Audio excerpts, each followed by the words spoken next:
सहकारी सभाओं में टेक्नोलॉजी का इस्तेमाल ना के बराबर है, लेकिन अब प्रदेश की 800 सहकारी समितियों की कम्प्यूटराइजेशन होगी। यही नहीं, इन समितियों का लेन देन भी सीवीएस के माध्यम से कम्प्यूटराइजेशन पर आ जाएगा, जिसमें समितियों में पारदर्शिता बढ़ेगी। केंद्र सरकार ने primary agriculture credit societies PACS की कम्प्यूटराइजेशन हेतु प्रोजेक्ट शुरू किया है, जिसे नाबार्ड द्वारा इम्प्लीमेंट किया गया है। ये जानकारी नाबार्ड हिमाचल प्रदेश रीजनल ऑफिसर के chief general manager doctor AK सूद ने दी है। बताया कि नाबार्ड की ओर से कोऑपरेटिव सेक्टर के विस्तार देने के लिए पैक्स कम्प्यूटराइजेशन का प्रोजेक्ट चल रहा है। अभी कोऑपरेटिव सेक्टर को स्ट्रेंथन करने के लिए पैक्स कंप्यूटराइजेशन का एक प्रोजेक्ट चल रहा है, इंक्लूडिंग हिमाचल प्रदेश। उसमें हमारा मकसद ये रहेगा कि जो ग्रास रूट लेवल की जो कोऑपरेटिव ऑर्गेनाइजेशंस, जिनको हम सहकारी सभाएं कहते हैं, उनमें टेक्नोलॉजी का इस्तेमाल लगभग ना के बराबर है। तो उस चीज़ में प्रोत्साहित करने के लिए भारत सरकार का जो एक सेंट्रल सेक्टर स्कीम चल रही है, पैक्स कंप्यूटराइजेशन, जो नाबार्ड के ज़रिए इम्प्लीमेंट हो रही है, तो वो पूरे प्रदेश में चल रही है, जिसमें लगभग 800 ऐसी सहकारी समितियाँ हैं जिनमें हम कंप्यूटराइजेशन करेंगे और जितना उनका लेन देन का सिस्टम है वो सारा का सारा CBS के थ्रू पूरा कंप्यूटराइजेशन पे आ जाएगा और इससे ट्रांसपेरेंसी एफिशिएंसी सिस्टम के अंदर आएगी।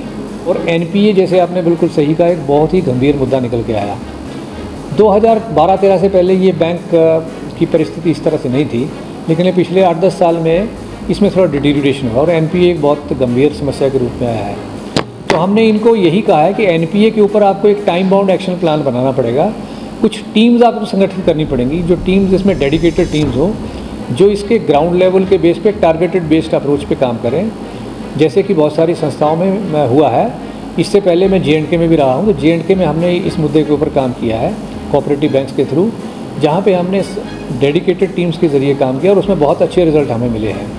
तो मुझे लगता है कि यदि कांगड़ा सेंट्रल कोऑपरेटिव बैंक भी इसके ऊपर इसी मॉडल को ध्यान में रखते हुए काम करें, तो इस मुद्दे को हम लोग किसी न किसी रूप में डील कर सकते हैं।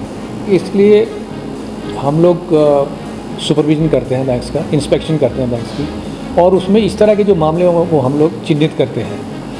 इसमें जो जितनी सुपरविजन की रिपोर्ट्स हमने जारी की हैं, उनमें सबसे बड़ी जो चीज़ ये आई है कि बैंक्स को, सभी बैंक्स को, including Kangra central cooperative banks, अपने जो इंटरनल चेक्स एंड कंट्रोल्स हैं उनको स्ट्रेंथन करने की ज़रूरत है और अपने गवर्नेंस इशूज़ जो है उनको भी स्ट्रेंथन करने की ज़रूरत है। जब तक आप इन मुद्दों के ऊपर काम नहीं करेंगे, तब तक आपके NPA भी होते रहेंगे, गलत लोनिंग के होने के चांसेस भी होंगे और आप इन मुद्दों से निजात नहीं पा पाएंगे।